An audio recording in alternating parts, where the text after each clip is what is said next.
사람들의 기본적인 욕구 중에 하나가 뭐냐 하면 과연 우리는 어디에서 와서 어디로 가느냐 하는 겁니다. 그런 것들이 사람들의 본능이죠. 세상의 종교와 그리고 현대에 이르러서는 이제 과학이 고민하는 바가 그것이죠. 오래전부터 세상의 종교는 이 세상이 어떻게 시작되었고 어떻게 진행되고 있는지를 말합니다. 그것을 가르치죠.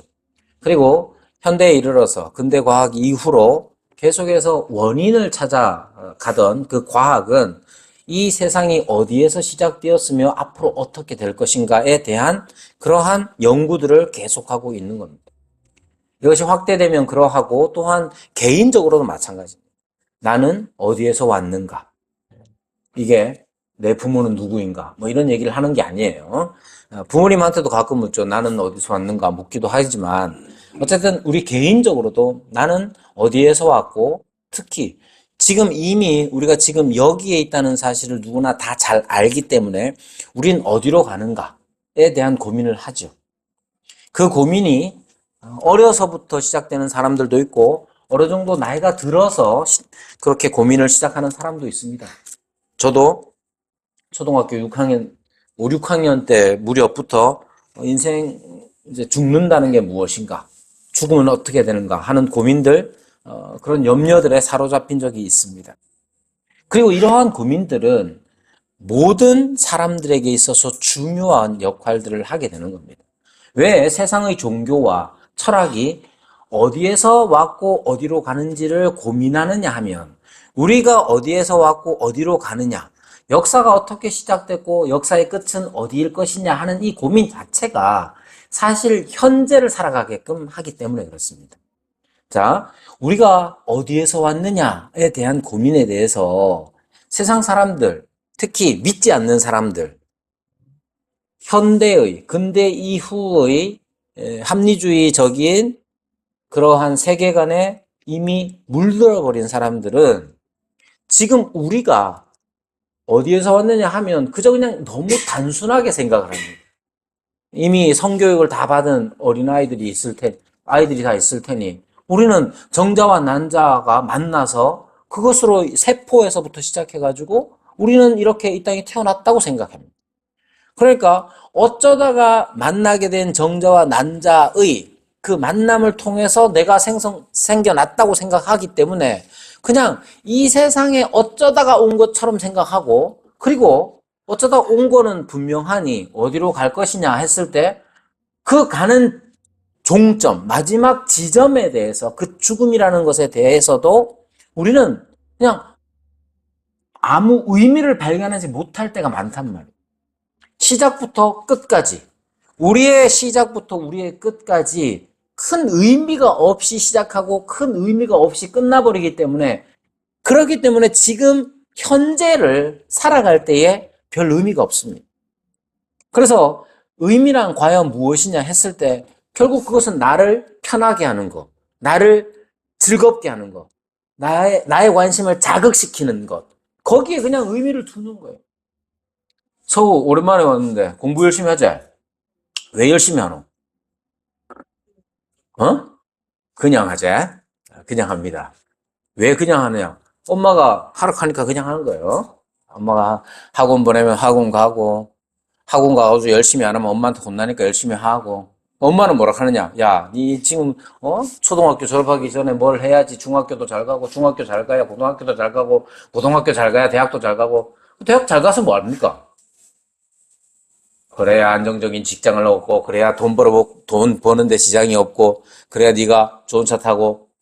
결국 우리에게 있어서, 현재를 살아가고 있는 우리에게 있어서 과연 무엇이 의미 있는 일이냐를 생각할 때에 우리가 어디에서 왔고 어디로 가느냐에 대한 의미 있는 답변을 얻지 못하기 때문에 현재 우리가 붙잡고 싶은 것들은 굉장히 물질적이고 나의 여러 가지 것들을 자극하는 것 외에는 별로 없습니다. 그래서 그냥 우리의 인생의 목표가 뭐냐면, 여러분 제일 좋은 인생이 뭐냐? 워라벨. 내가 일하는 거 하고, 내 삶을 누리는 거 하고, 이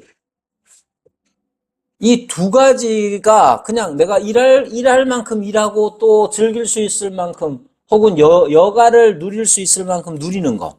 너무 바빠가지고 여가도 못 누리는 사람, 이건 별론 것 같아. 그냥 그 정도에서 만족하는 거예요. 왜 그렇게 공부 잘하는 사람들이 의사가 되려고 합니까? 돈 많이 번다고 하기 때문에 그래요. 여러분, 왜 이런 얘기를 하느냐 하면, 요한계시록 6장은 마지막 부분에 있어서 세상에 닥칠 최후의 심판에 관해서 말합니다. 요한계시록 6장은 처음 시작부터 무엇을 이야기하느냐? 현재를 이야기합니다. 즉, 이 기간이 요한계시록 6장 자체, 제가 지금 요한계시록을 강해하면서 전제로 두는 계시록의 해석의 원칙 중에 하나는 소위 말하는 무천년설이에요. 천년왕국이라는 것이 딱 어느 일정한 시기를 말하는 것이 아니라 주님의 초림, 즉 승천부터 주님이 다시 오시는 그 재림의 기간, 그 오랜 기간을 천년이라고 말씀하시는 것이고, 무천년설의 가장 중요한 특징 중에 하나는 주님께서 다시 오시는 그날까지 저 하늘에서, 즉 하나님의 보좌 우편에서 교회를 통치하고 계신다는 거예요.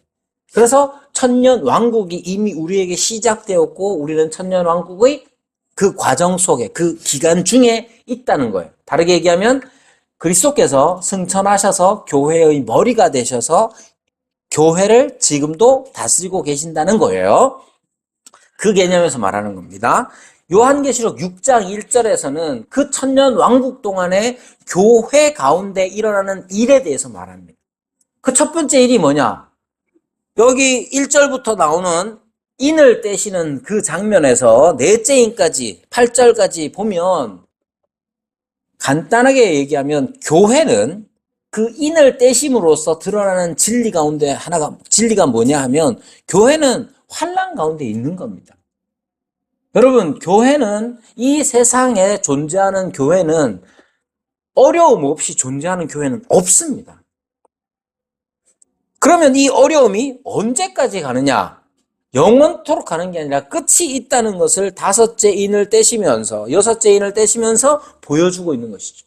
특별히 12절에 나오는 여섯째 인을 떼실 때에 큰 지진이 나며 하는 이 대목부터 최후의 심판에 관하여 말합니다. 즉, 교회는 있잖아요.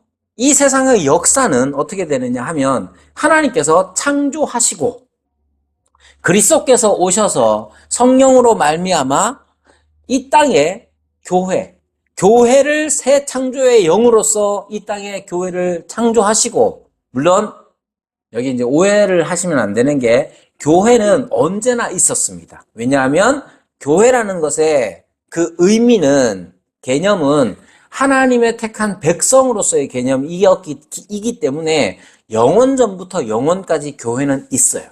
영적인 교회 또는 승리한 교회, 우주적 교회, 보편의 교회라는 이름으로 설명하는 교회는 언제나 있었고, 지상에 참 이스라엘으로서의 지상의 교회가 성령의 역사로 말미암아 이 땅에 생겨나게 된 거죠. 자, 이 지상의 교회는 언제나 이렇게 환난 가운데, 시험 가운데 있을 수밖에 없습니다. 그리고 그 환난이 얼마나 심하냐면 6장 9절에 죽임을 당한 영혼들이라고 표현되는 것처럼 우리의 목숨까지도 앗아가는 그런 환난을 당할 수가 있는 것이죠. 이것이 언제까지 하느냐? 끝이 있다는 것을 6장이 가르쳐주고 있습니다. 그러면 7장에서는 무엇을 의미하느냐면 이 끝을 바라보면서 다시 한번 교회가 어떠한 존재인지를 다시 한번 밝히는 게 7장입니다. 그래서 7장 1절에 2일 후에 라는 이 말 자체를 연대기 순으로 그러니까 시간 순으로 이해하기보다는 또 다른 환상의 계시가 우리에게 보여준다는 그 도입의 문구로서 이해하면 됩니다. 자, 이 일 후에가 헬라어로 이 후에라는 말로도 계속해서 이 요한계시록에 등장을 하는데 이걸 단순히 시간적으로 6장 다음에 일어날 일들을 계시하는 것이냐 이해한다기보다는 새로운 계시, 환상의 계시가 펼쳐지는 도입부로 생각하시면 되는 겁니다. 즉, 이 7장은 6장의 최후의 심판까지 6장 12절부터 최후의 심판을 말할 때에 그 최후의 심판에 이르기까지의 교회에서 일어나는 일, 즉 여전히 환란이 계속되고 있고 교회는 마귀와 그를 따르는 악한 세력들에 의해서 여러 가지 어려움을 당하게 됩니다. 그러한 어려움 가운데 교회는 어떻게 존재해야 하느냐를 7장에서 다시 한번 말하는 겁니다. 자, 7장 1절에서부터 보시면 이 일 후에라고 이렇게 말합니다. 말씀드린 것처럼 이것은 환상을 다시 소개하는 말로서 새로운 환상이 시작되는 것을 나타내고 연대순으로 보자면 6장에 앞서서 일어나는 것이죠. 즉 간단하게 얘기하면 이 7장 앞부분 8절까지의 내용은 하나님께서 교회 시대의 환란에서 신자들을 어떻게 지켜주시는지 그것을 설명하는 일종의 삽입구 역할을 하는 겁니다. 한마디로 얘기하면 하나님께서는 이 땅의 교회가 당하는 환란, 시험, 역경 속에서 어떻게 하느냐 하면 환란을 당하지 않도록, 아니 더 정확하게 얘기하면 환란 속에서 우리의 믿음이 낙오되지 않도록 지켜주십니다. 여러분, 환란이 무서운 이유가 뭡니까? 여러분이 만약에 지금 6장 1절부터 8절까지 나오는 이 넷째 인까지 떼실 때에 기본적으로 첫째 인을 떼실 때에 등장하는 그 첫째 인의 말탄자가 이기려고 한다고 했을 때 우리를 향해서 계속해서 우리를 향해서 이기려고 덤벼들 때에 둘째부터 넷째까지 전체적으로 보면 각종 여러 가지 방법을 사용해서 우리를 어렵게 한단 말이에요. 자, 그러면 우리가 단순하게 교회를 다니면서, 이 땅의 교회를 다니면서 신앙생활을 하면서 우리가 당할 어려움들은 뭐냐 하면 물리적인 위해, 즉 우리를 이제 폭력으로 교회를 억압하고 폭력을 행사할 수도 있습니다. 지금도 많은 이 땅의 교회들은 우리 그리스도를 믿는 그 믿음 때문에 방화가 일어나기도 하고 실제로 죽임을 당하기도 하죠. 직접적인 위해를 가하기도 합니다. 또는 경제적으로 여러 가지 우리의 믿음 때문에 경제적인 손해를 보기도 합니다.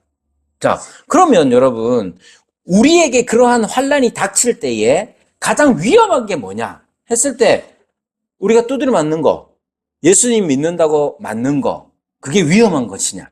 아니면 우리가 예수님을 믿기 때문에 십계명에서 가르치는 대로 거짓말하지 않고 도둑질하지 않고 정직하게 하나님 앞에서 정직하고 순결하게 우리의 신앙을 나타내면, 그러면 우리 기업에서 사업장에서 또는 직장에서 불이익을 얻는다면 그것이 가져다 주는 가장 큰 폐해가 뭐냐는 거예요. 누군가가 우리 신앙 때문에 우리를 죽이려고 한다면 죽임 당하는 게 우리에게 가장 큰 위험입니까? 아니면 우리가 신앙생활 잘해서 사업이 쫄딱 망했다고 칩시다. 그러면 그것이 가장 위험한 일입니까?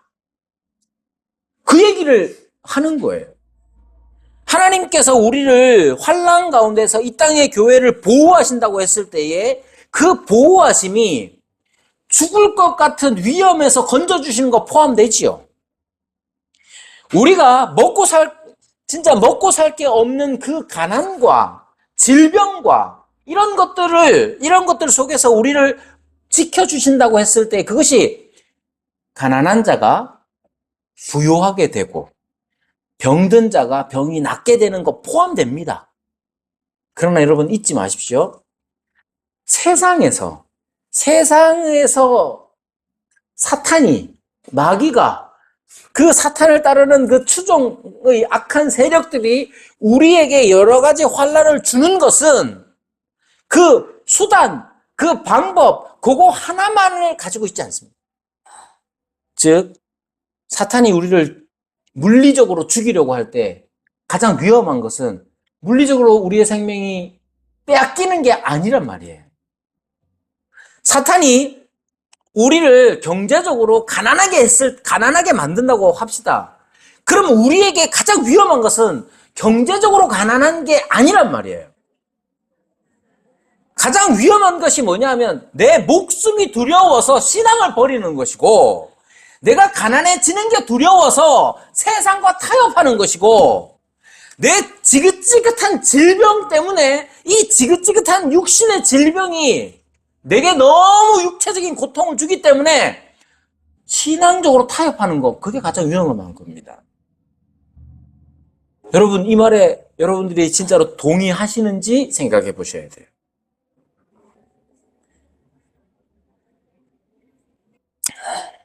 7장 1절은 이렇게 말합니다. 즉, 요한은 또 다른 환상을 보게 됩니다.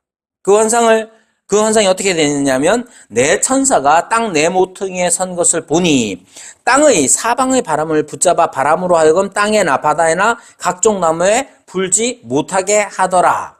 또 봄에 다른 천사가 살아계신 하나님의 인을 가지고 해 돋는 데로부터 올라와서 땅과 바다를 해할 권세를 받은 네 천사를 향하여 큰 소리로 외쳐 이르되 우리가 우리 하나님의 종들의 이마에 인치기까지 땅이나 바다나 나무들을 해하지 말라. 여기에 땅과 이 바람이라는 것이 해하려고 하는 것이고 해하는 대상이 땅이나 바다나 나무들로 표현되어 있는데 이것이 무엇을 의미하는지에 대해서는 문자적인 해석이라기보다는 어떤 큰 그림에서 지금 이 땅의 교회들 속에 이 땅의 모든 사람들 다 함께 당하는 여러 가지 어려움이 있는데 그 어려움들이 하나님의 종들, 3절에서 말하는 하나님의 종들에게 임하지 않도록 보호하는 거예요. 여기에 이 보호하는 것이 과연 무엇이냐 하는 것에서 앞서 말씀드린 대로 단지 우리가 물리적인 고통 또는 우리의 실제로의 돈의 문제, 우리 질병의 문제 이런 것들 안에서 하나님이 우리를 보호하시냐? 여러분, 제가 자주 말씀을 드리지만 하나님께서는 우리의 병을 낫게도 하십니다. 저에게 그 증거가 있고 하나님께서는 우리를 가난에서 물질적인 가난에서 우리를 부하게도 하십니다. 성경에 많은 인물들이 부유한 삶을 살았습니다. 대표적으로 아브라함 같은 사람 엄청 부자였단 말이에요. 그러나 그것만이 있는 건 아니에요. 여기에서 하나님께서 보호하신다고 했을 때에 그 표현을 하나님의 종들의 이마에 인을 친다 하는 것으로 나타내고 있습니다. 여기에 이 인을 친다는 이 말의 의미가 무엇인지를 분명히 해야 돼요. 여기에 인이라는 것은, 옛날에 제가 도장을 하나 팠어요. 그 도장을 어떻게 팠느냐? 이상용 장서 이렇게 딱 팠어요. 창거 기억나나? 그래가지고 창거이가 그 인을 막 이렇게 도장을 막 찍었습니다. 어디에? 제 책에 막 찍어놨어요. 여러분, 그게 내가 도장을 딱 찍는다고 했을 때 이 도장, 인 자체가 뭐냐면 두 가지 개념을 가지고 있습니다.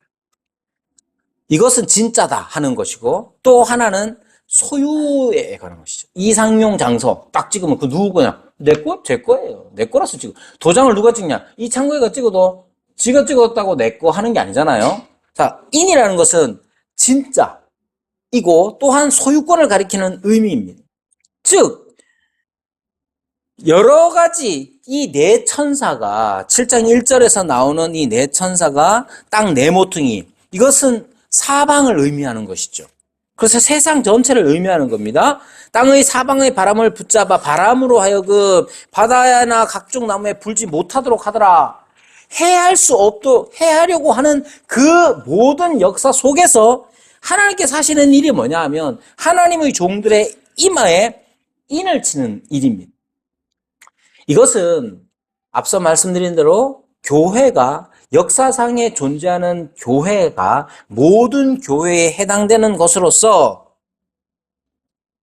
하나님께서는 하나님의 종들을 보호하십니다. 그러나 이 보호 자체가 앞에서 말씀드린 것처럼 그런 물리적이고 물질적인 보호만 거기에만 그치는 것이 아님을 알아요. 즉 하나님께서 우리를 보호하신다고 했을 때 그 보호는 우리의 신앙을 지키도록 하는 겁니다. 여러분, 지난주에도 설교를 마치고 나서 누군가가 질문을 하더라고요. 여러분, 환난이라는 것이, 어려움이라는 것이 우리 그리스도인들에게 왜 필요하냐 했을 때에 여러분, 우리는 결국 이 세상을 살아가면서 무엇이 좋은 것이고 무엇이 의미 있는 것이고 무엇이 가치 있는 것이냐를 그냥 우리 생각으로 알기가 어렵습니다. 자식이 얼마나 소중한지를 자식이 자꾸 떠나가니까 알겠더라고요. 이 자식들이 이제 내년이면 이제 셋째까지 나가게 되는데, 셋째까지 이렇게 나가는 걸 이렇게 보면서, 내게 자식이 있다는 사실, 이런 것들 다시 한번 깨닫잖아요? 없어져 봐야 압니다. 없어져 봐야 아는 거예요. 여러분, 환난이 우리에게 가져다 주는 유익이 뭐냐 하면, 그거예요. 진짜로 중요한 게 뭐냐를 깨닫게 되는 거죠. 우리는 육신의 건강을 잃을 수도 있습니다. 또는 우리 가족들 가운데, 가족 안에서 어떤 아픔이나 어려움들을 당할 수도 있어요. 예수님을 믿으면 그 모든 어려움이 없느냐? 안 그래요. 세상 사람, 여기에 보면 내 모퉁이에 선 것을 보고 땅의 사방의 바람 얘기하잖아요. 이 세상에 존재하는 모든 사람들은 다 같은 어려움들을 겪게 됩니다. 우리도 신자인, 교회인 우리도 같은 어려움을 당하게 됩니다. 그렇지만 비신자, 불신자와 신자의 차이는 뭐냐 하면 똑같은 어려움 속에서 그것이 얼마나 가치 있는 일이며 그것이 또한 하나님께서 얼마나 우리를 향하여서 주신 은혜가 무엇인지를 깨닫게 하는 겁니다. 그것으로서 믿음이 구별되는 겁니다. 이 사실을 놓치면 안 돼요. 여러분, 세상 끝날까지 주님이 다시 오셔서 6장 12절부터 펼쳐지는 최후의 심판 앞에 우리를 괴롭게 했던 모든 사람들, 모든 권력과 모든 것들이 다 심판을 받게 될 겁니다. 하지만 그날이 이르도록 우리는 여전히 이 세상을 살아가면서 세상 사람들과 똑같은 어려움을 당하게 될 거예요. 아니, 심지어 우리는 우리의 믿음 때문에 더 큰 어려움을 당하게 될 겁니다. 그러나 그 어려움이 우리를 참된 믿음이 무엇인지 구별하도록 눈을 뜨게 할 거라는 거예요. 그것이 주님의 보호하심입니다. 여러분, 다시 말하지만 주님께서 보호해 주심을 다 믿죠? 그러면 내리는 빗방울이 우리를 피해갑니까? 그런 게 아니에요. 세상에서 당하는 일반적인 이 세상이 돌아가는 일반적인 원칙들, 법칙들 하에 우리는 다 있는 거예요. 열심히 공부 안 하면 어떻게 됩니까? 아무리 백날 기도해도 열심히 공부 안 하면 성적이 안 나오는 거예요. 또는 열심히 공부해도 안 될 수도 있지요. 그러나 우리가 당하는 모든 어려움 속에서 주님께서 우리를 보호하실 때 그 보호의 핵심은 우리의 신앙이 주님을 향하여 늘 주님을 향하여 서게끔 하는 겁니다. 4절에는 이렇게 인침을 받은 자의 수에 대해서 말합니다. 그 수가 얼마나 되느냐 하면 14만 4천이라고 말하고 있습니다. 14만 4천. 14만 4천이 나오는 건 간단합니다. 12지파에서 또 나중에 또 나오게 되지만 12지파가 12사도의 이름이 거론되고 거기에 1000씩 더하여져서 나오는 겁니다. 그런데 오늘 이 5절부터 나오는 이 1만 2천 명씩 나오는 이 내용들을 보면 재밌는 표현이 반복적인 내용이 나오는데 그게 뭐냐 하면 지파 중에라는 말이 나옵니다. 지파 중에. 여기에 5절부터 보면 유다 지파 중에 인침을 받은 자가 1만 2천이요. 이렇게 하면서 계속해서 지파 중에라는 말이 나오잖아요. 이 지파 중에서라는 이 말 자체가 어디에 나오느냐면 구약의 민수기에 나옵니다. 민수기. 그러니까 민수기에 인구 조사를 하면서 뭐 유다 지파 중에서 르우벤 지파 중에서 그렇게 나오는데 이 민수기의 인구 조사는 왜 하느냐 하면 민수기의 인구 조사의 목적 자체는 약속의 땅을 정복하기 위해서, 즉 군사력을 정비하는 그러한 목적 하에서 등장하는 거예요. 그래서 리처드 보컴이라는 이 유명한 이 요한계시록의 권위자 중에 한 분이 그렇게 설명을 합니다. 여기에 나오는 이 지파 중에서라는 이 반복되는 어구 자체를 통해서 교회의 군사적 관점에 대해서 말하고 있습니다. 즉, 우리가 하나님의 보호하심을 받고 이 땅에서 하나님의 보호하심 속에서 우리는 여러 가지 시련과 환난과 시험 속에서 하나님의 보호하심을 받고 살아요. 그런데 그 하나님의 보호하심이라는 것 자체가 우리 입장에서는 단순히 하나님께서 내 신앙을 지켜주셔라고 그렇게 피동적이고 소극적인 개념으로서 다 아니라는 사실을 가르치는 거예요. 하나님께서 여러 가지 시험 가운데 인침, 즉 이 사람은, 이 신앙은 진짜일 뿐만 아니라 나의 소유가 되었다라고 인쳐주시는데 그 인쳐주심 자체가 하나님의 보호하심을 말합니다. 그런데 이 보호하심이라는 것 자체가 내가 아무것도 안 하고 가만히 있어도 되는 그러한 소극적인, 우리 입장에서는 하나님이 다 보호해 주셔, 그런 입장이 아니라 5절부터 나오는 8절까지 나오는 12지파의 특징들, 이것이 민수기에서 표현하는 방식대로 했다는 것 자체가 의미하는 바가 뭐냐 하면 교회는 하나님의 보호하심을 바라고 더욱더 적극적으로 자기의 부르심을 따라서 적극적으로 신앙생활을 해야 한다는 것을 나타내는 거란 말이에요. 민수기의 1장에서부터 기록되는 것처럼 유다지파 중에서 얼마를 다 군사들을 뽑는 거예요. 여기 14만 4천이 구원받은 자의 수를 나타내는 상징적인 숫자인데 그 구원받음이라는 것이 그냥 소극적으로, 그냥 피동적으로 가만히 있어서 그냥 무조건 되는 그런 개념이 아니라 더 적극적으로 하나님의 군사로서 나아가서 싸울 자로서의 자세를 요구한다는 걸 가르치는 겁니다. 여러분, 두 가지 개념을 가지고 있어야 돼요. 하나님은 말세에, 즉 주께서 재림하시기까지 교회 가운데에 늘 보호해 주십니다.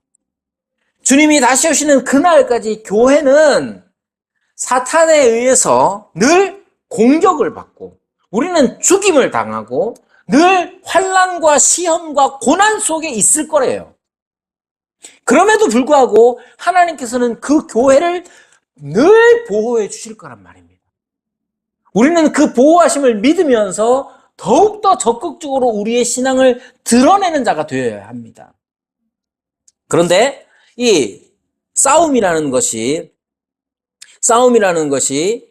구체적으로 어떻게 싸우느냐에 대해서도 본문은 말합니다. 14절에 보면 내가 말하기를 내 주여 당신이 아시나이다 하니 그가 나에게 이르되 이는 큰 환난에서 나오는 자들인데 어린 양의 피에 그 옷을 씻어 희게 하였느니라. 14절에 나오는 것 내용은 뭐냐면 그러면 싸울 때에 우리가 교회로서 하나님의 보호하심을 믿는다. 그것 자체가 우리가 더욱더 적극적으로 신앙의 싸움을 해 나가는 것인데 그 싸움의 방식이 뭐냐 하면 세상과 다른 것, 즉 어린 양의 방식을 사용하는 겁니다.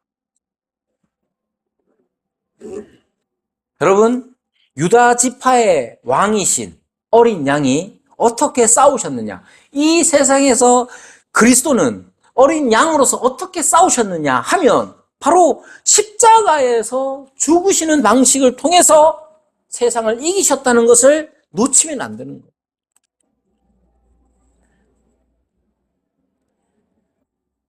우리의 싸움이라는 것은 바로 이 어린 양이 이 땅에서 싸우신 방식으로 싸우는 겁니다.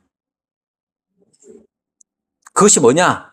우리는 여러 가지 고난을 당할 때에 그 고난 속에서 그리스도를 믿는 믿음을 드러내고 또한 증언함으로써 우리들의 원수, 마귀, 그의 군대를 이기는 겁니다. 그래서 나중에 표현되는 대로 어린 양이 어디로 인도하든지 따라가는 자들, 그들이 바로 우리가 되어야 하는 것이죠. 여기에 나타나 있는 이 교회의 보호, 교회란 결국 하나님의 종들로서 하나님의 종들에게 인치시는 일들을 통해서 알게 되는 겁니다. 우리 스스로 주께서 우리를 인치셨다는 사실, 진짜로 우리를 인정하실 뿐만 아니라 우리를 당신의 소유로 삼았다는 것을 우리가 믿어야 하는데 그 믿음이 그냥 단순하게 내가 믿습니다라는 것으로 끝나는 게 아니라 그 실제가 있어야 된단 말이에요. 여러분, 우리는 다 예수 그리스도를 믿는 사람들입니다. 여기에 아직 그리스도를 믿지 않는 사람들 있을 수도 있고 또는 있어도 됩니다. 중요한 건 우리가 그리스도를 믿는 믿음 안에 있다면 항상 잊지 말아야 하는 것, 그 믿음은 언제나 시험 가운데, 환난 가운데 있을 수 있어요. 그러나 하나님께서 보호해 주십니다. 그리고 그 보호하심은 그저 우리가 가만히 있는 데서 일어나는 일이라기보다는 더 역동적입니다. 어떻게 역동적이냐면 마치 우리가 민수기에서 군사로 뽑힌 사람들처럼 우리는 적을 향하여, 우리의 대적을 향하여 더 진군하는 자세가 필요한 것이죠. 그것이 어떻게 되느냐? 힘으로, 물리적인 힘으로가 아니라 그리스도께서 이 땅에서 보여주신 고난의 방식으로 승리하는 일들이 필요한 것이죠. 그리고 현대의 많은 고난은, 신자들의 많은 고난은 사실 세상 살이에서도 있지만 지금 여기 교회 안에서도 일어나는 일입니다. 여러분 그거 무시 못합니다. 항상 여러분 기억하셔야 되는 게 신앙생활을 혼자 할 수 있다고 생각하는 건 착각입니다. 여러분 우리는 결코 주께서 우리를 신 앞에 선 단독자로 부르신 일이 없습니다. 우리는 언제나 그리스도의 지체로서 여기 있는 거예요. 신 앞에 선 단독자라는 표현은 그냥 실존주의 철학자들이나 하는 말이고 우리는 하나님 앞에 그리스도의 지체로 서 있는 거예요. 그럼 사탄의 공격 목표는 뭐겠습니까? 지체됨을 파괴하는 것이죠. 지체됨을 파괴하는 것은 뭐냐 하면 교회 안에서 일단 교회 안에서도 일어나는 일이에요. 교회 안에서 제일 기분 나쁜 게 뭡니까? 여러분, 사람마다 다 다릅니다. 사람마다 다 달라요. 그리고 교회 안에서 기분 나쁜 일이 아예 없을 수가 없습니다. 누구든지 다 마찬가지예요. 사탄은 교회 안에서도 우리의 죄성을 이용해서 우리를 갈라놓습니다.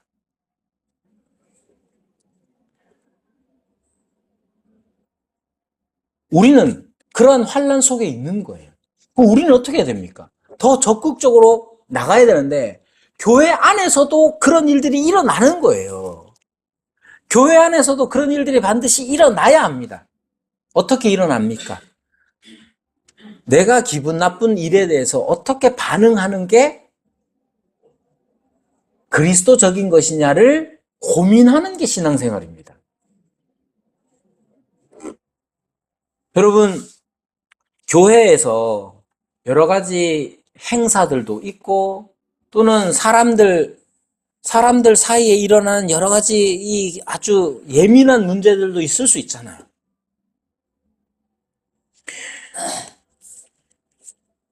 우리 집에서 SNS 활동하는 사람이 네밖에 없습니다. 저는 뭐 또 핑계는 또 우리 젊은이들하고 같이 뭐 모임도 하고 뭐 떠나간 사람들도 많고 하니까 그들하고 관계도 생각하면서 SNS를 하고 있는데 뭐 열심히 하진 않아요. 그렇게 하고 있는데 우리 딸 사진 올렸다가 우리 아들이 그런 거 이제 좀 조심을 좀 하라고 딱 나한테 얘기하더라고요. 그래서 좀 생각이 많아지더라고요. 내 자식들 얼굴도 이제 함부로 공개 못하는 그것도 이제 자식들이 그렇게 얘기하면 좀 하여튼 여러 가지 생각들이 많이 든단 말이에요. 여러분, 집 안에서도 다른 일들이 아빠와 자식 사이에도 다른 의견이 존재하잖아요. 그리고 그것 자체가 서로를 불편하게 한단 말이에요. 내만 불편합니까? 지 사진 나간 딸도 불편할 끼고 아들도 불편할 끼고 이런 여러 가지 어려움들이 우리에게 있어요. 실제적으로 있어요. 교회 안에는 없겠습니까? 없으면 이상하죠. 교회 안에 불편한 거 없다. 혼자 사는 사람이에요. 교회 안에서 혼자 왔다가 혼자 가는 사람은 아무 불편함이 없습니다. 그러나 여러분, 교회가 교회다우려면 그런 불편함은 당연히 있는 거예요. 그러면 그 다음에 어떻게 하느냐가 더 중요하죠. 어떻게 하는 게 승리하는 거겠어요? 우리가 싸워야 할 게 뭐겠어요?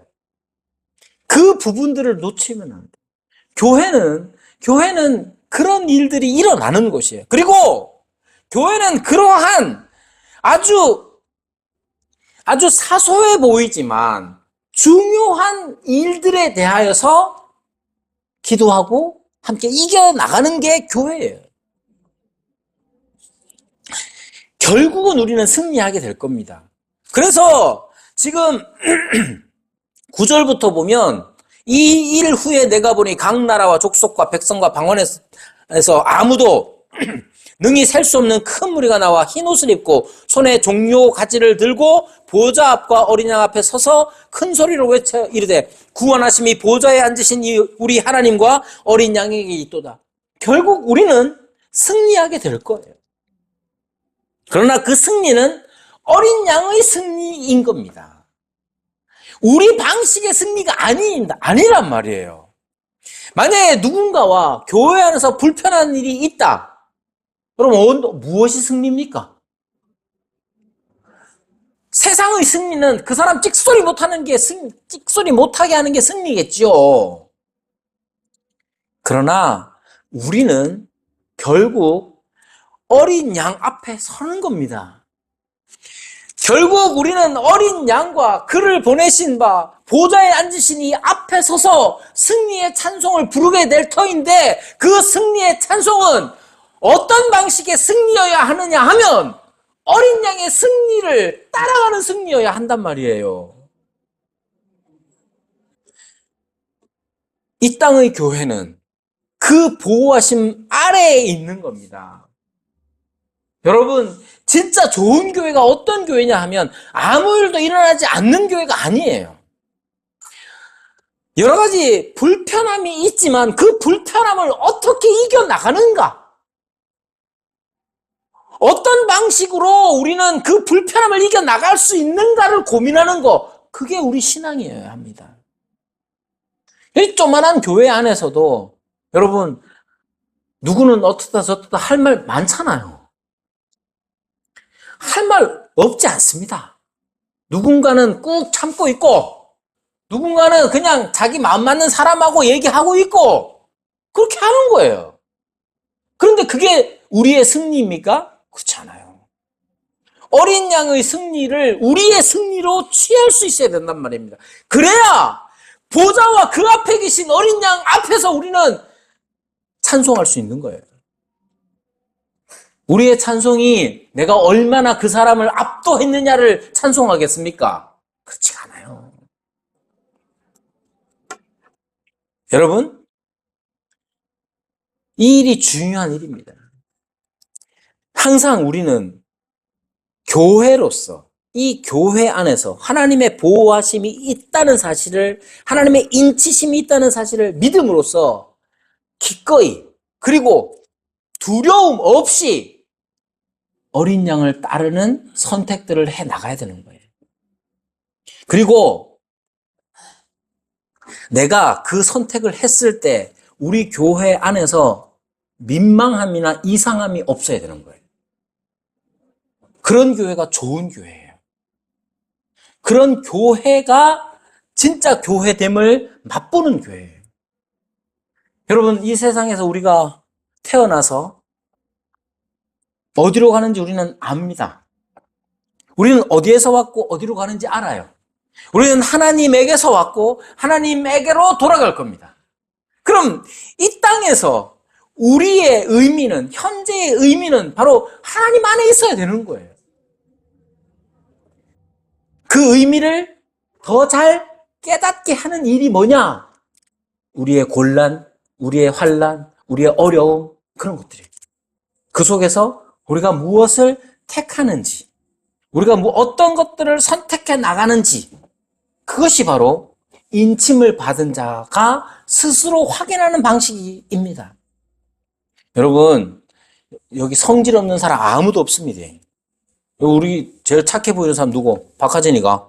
박하진이도 성질이 있다잉. 그제? 밟으면 꿈틀합니다. 그죠? 성질 없는 사람 없어요. 우리는 다 각기 나름의 기준을 가지고 각기 다름 속에서 살아갑니다만, 우리가 다 함께 이 땅에서 어린 양을 따르는 선택들을 해 나갈 때에 무엇이 드러나느냐? 하나님이 나를 보호하시고 내게 인을 쳐주셨구나 하는 그 확신이 우리 가운데 있는 거예요. 그 확신이 계속해서 교회 가운데서 더욱더 드러날 때에 결국 주님이 오시는 그날에 우리는 주님 앞에서 어린 양을 찬송하는 노래를 부를 수가 있는 겁니다.